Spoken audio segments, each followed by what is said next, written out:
세계 경제 흐름 알아보는 글로벌 경제 시간이죠. 조황리 아나운서와 함께하겠습니다. 어서 오세요. 안녕하세요. 네.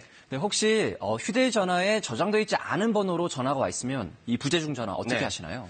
일단 070 같은 번호로 시작되면 제가 전화를 다시 안 하지만 네. 아무래도 직업이 기자다 보니까 010 휴대전화 번호면 제가 한 번씩 걸어보는 편이거든요. 아, 그렇군요. 네, 맞습니다. 해외 이상한 번호로 시작이 되면 의심부터 되는데 네. 이제는 010으로 시작되는 번호라도 한 번쯤은 의심해 보셔야겠습니다. 아, 그래요? 지난주에는 이 국제전화를 010 뭐뭐뭐로 바꿔서 피해자들을 속인 뒤 80억 원을 가로챈 일당이 붙잡혔는데요. 네. 이처럼 보이스피싱은 오래됐지만 사기 수법은 날로 교묘하고 다양해지면서 피해가 줄지 않고 있습니다. 비단 우리나라만의 문제는 아닙니다. It was like 10 to 12, and I kind of looked at the number and never even heard of this number. 최근 캐나다에서 전화 금융사기 보이스피싱이 기승을 부리고 있습니다. 네. 전화벨이 두세 번 울린 뒤에 끊기는 이른바 원링 방식입니다. 호기심을 자극해서 다시 전화를 걸도록 유도하는 겁니다. The longer they're on the call, obviously, the more expensive the call could end up being. Sometimes, $400 a minute. 그야말로 눈 뜨고 코 베이는 상황이다 이렇게 말을 할 수 있을 것 같은데요. 캐나다에서는 정부기관으로 소개된 경우가 특히 많다면서요? 네, 그렇습니다. 특히 이 돈에 대해서 자연스럽게 이야기할 수 있는 기관, 네. 내가 이제 국세청 직원인데라고 전화를 걸어서 피해자들을 그렇군요. 감쪽같이 속인다고 하는데요. 어떤 방식으로 접근을 하는지 녹음된 통화 목소리를 직접 들어보시죠. 네. And we have found several miscalculations in your tax filing.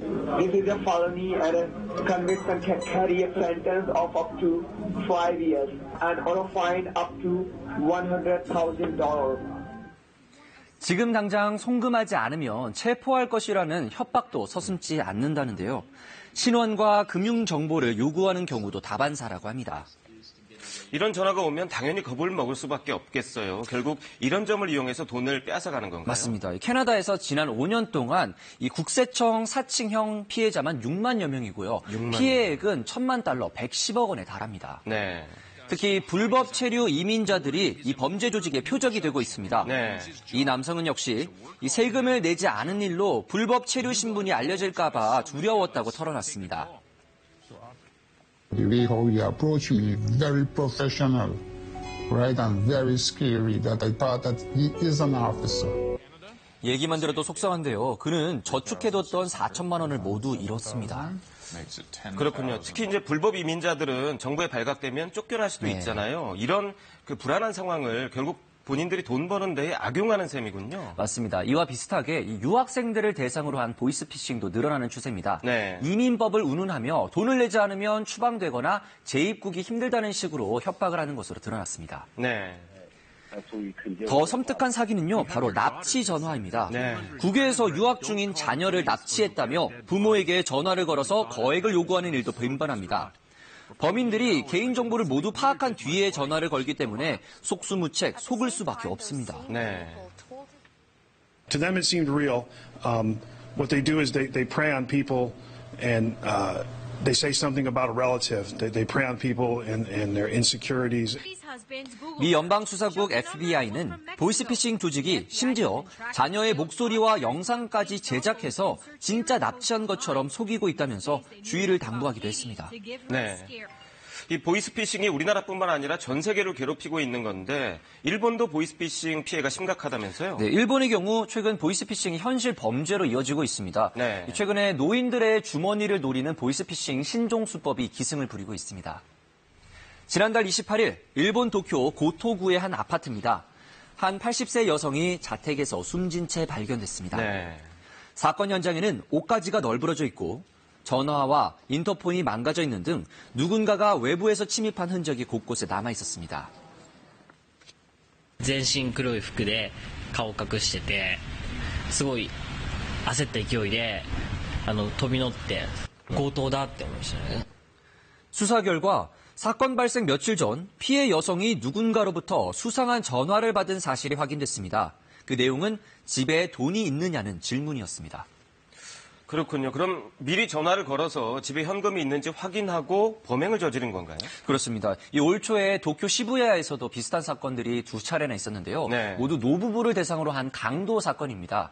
역시 범행 전에 아들이라며 집에 돈이 있는지 묻는 전화가 걸려왔었다고 합니다. 네. 이른바 약속 범죄, 일본에 새롭게 등장한 신종 범죄 유형입니다.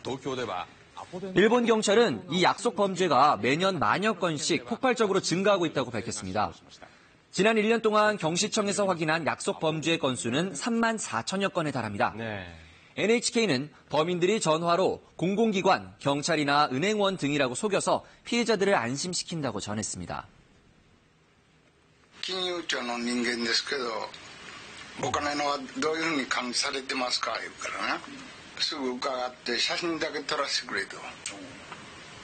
現在も持ちのお金をね。 특히 지난해 전화 금융사기 피해자의 약 80%가 65세 이상인 것으로 나타났습니다. 피해가 이렇게 나이 많은 분들, 고령자들에게 집중되는 이유가 뭔가요? 현금을 선호하는 이 일본인들의 성향 때문입니다. 네. 특히 거동이 불편한 고령층의 경우 은행에 가는 것보다 아직까지 이제 돈을 집에 두고 쓰는데요. 네. 범인들이 이러한 점을 노리는 겁니다.